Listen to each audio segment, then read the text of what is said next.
Check out this excerpt from an interview I did with Dr. Glen Gaesser, who was one of my professors of exercise physiology when I was at the University of Virginia. We always hear about people and the obesity epidemic, but actually animals are heavier all across the globe as well. And listen to what he says. Oh, and if you want to hear the whole interview, you can do it on our Patreon page.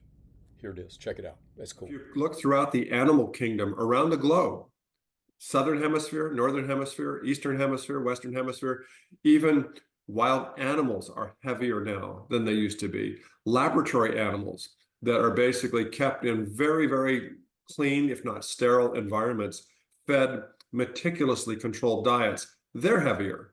So you have to ask the question, what accounts for that? They're not stopping at these fast food restaurants, all right? And so you get to what might have changed in the environment. And there are some things that have changed in our environment. So we have put out over the last 40, 50 years or so, a lot of chemicals, forever chemicals, into the environment. They get into the air, the water, the foods, and so forth, and they get in our bodies. And a lot of these chemicals that we put into the environment that we ultimately consume, they are what would be referred to as endocrine gland disruptors, and they can affect our metabolism.